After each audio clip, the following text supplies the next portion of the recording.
Assalamualaikum warahmatullahi wabarakatuh. Salam guru penggerak. Perkenalkan, saya Zakiah Derajati Pratama, calon guru penggerak angkatan 11 Kabupaten Barito Utara.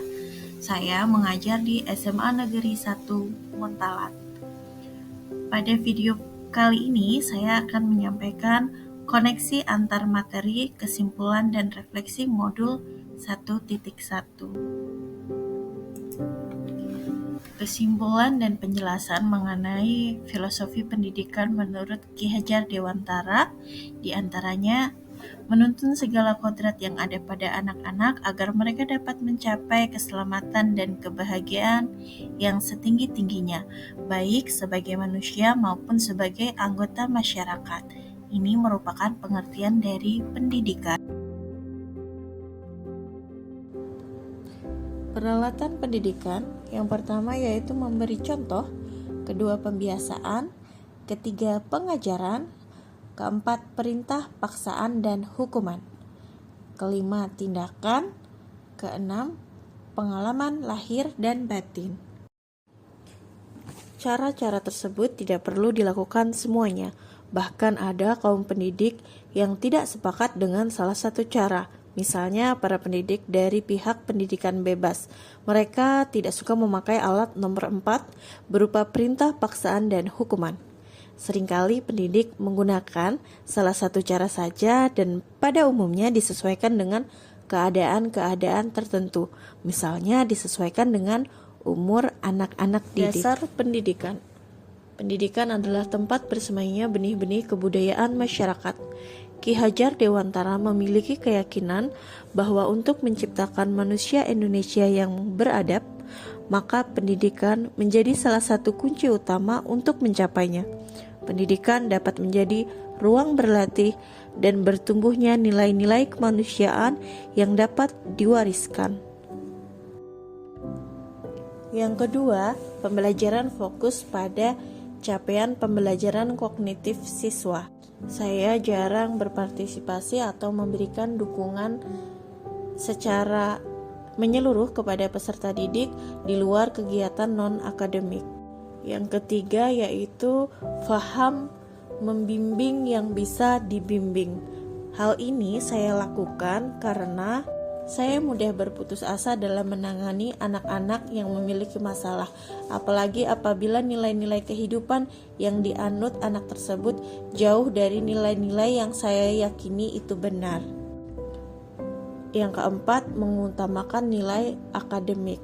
Karena bagi saya, sukses itu adalah dari apa yang kita capai dalam pembelajaran secara akademik.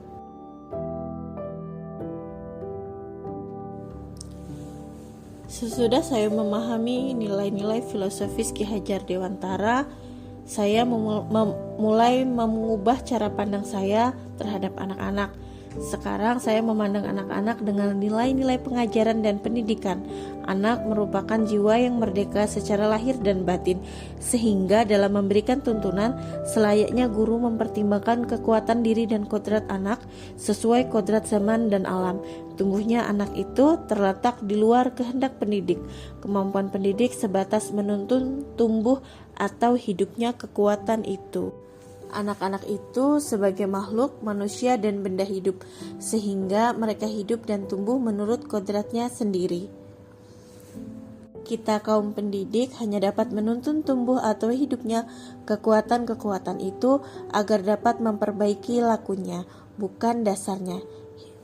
Sudah memahami filosofi Ki Hajar Dewantara, upaya yang saya lakukan yaitu membersamai anak dengan tulus ikhlas serta mengupayakan anak-anak hidup sesuai kodrat, minat, dan bakatnya, meningkatkan partisipasi dalam memberikan dukungan terhadap peserta didik dalam giat ataupun lomba. Pada giat yang dilakukan di lingkungan sekolah, saya sebelumnya hanya berpartisipasi secara raga saja. Dalam diri saya belum dapat kenali nilai apa saja yang terkandung dalam giat tersebut sebelumnya. Saya juga memahami kekuatan pada masing-masing anak serta memantapkan diri untuk meyakini bahwa anak terlahir tidak hanya dengan kemampuan kognitif saja, namun juga dengan karakter. Dengan memahami karakter, saya dapat menggali potensi terbaik dari diri anak. Dalam mengaplikasikan ajaran Ki Hajar Dewantara agar tercermin nilai-nilai filosofis, maka saya perlu yang pertama menerapkan pembelajaran yang berorientasi pada peserta didik. Nah, menciptakan pembelajaran yang efektif di mana proses pembelajaran dicapai melalui keseimbangan antara orientasi pada murid dan peran guru sebagai fasilitator. Di sini saya mengoptimalkan peran dalam menuntun peserta didik, mengembangkan potensi dan keunikan agar dapat menjadi individu yang mandiri, kreatif, inovatif sesuai tujuan pendidikan. Yang kedua, tidak mudah berputus asa dalam menuntun murid untuk kenali kekuatan dirinya, agar murid mampu memiliki kesadaran sosial dengan maksud agar murid dapat bertanggung jawab dalam memerdekakan dirinya dan orang lain.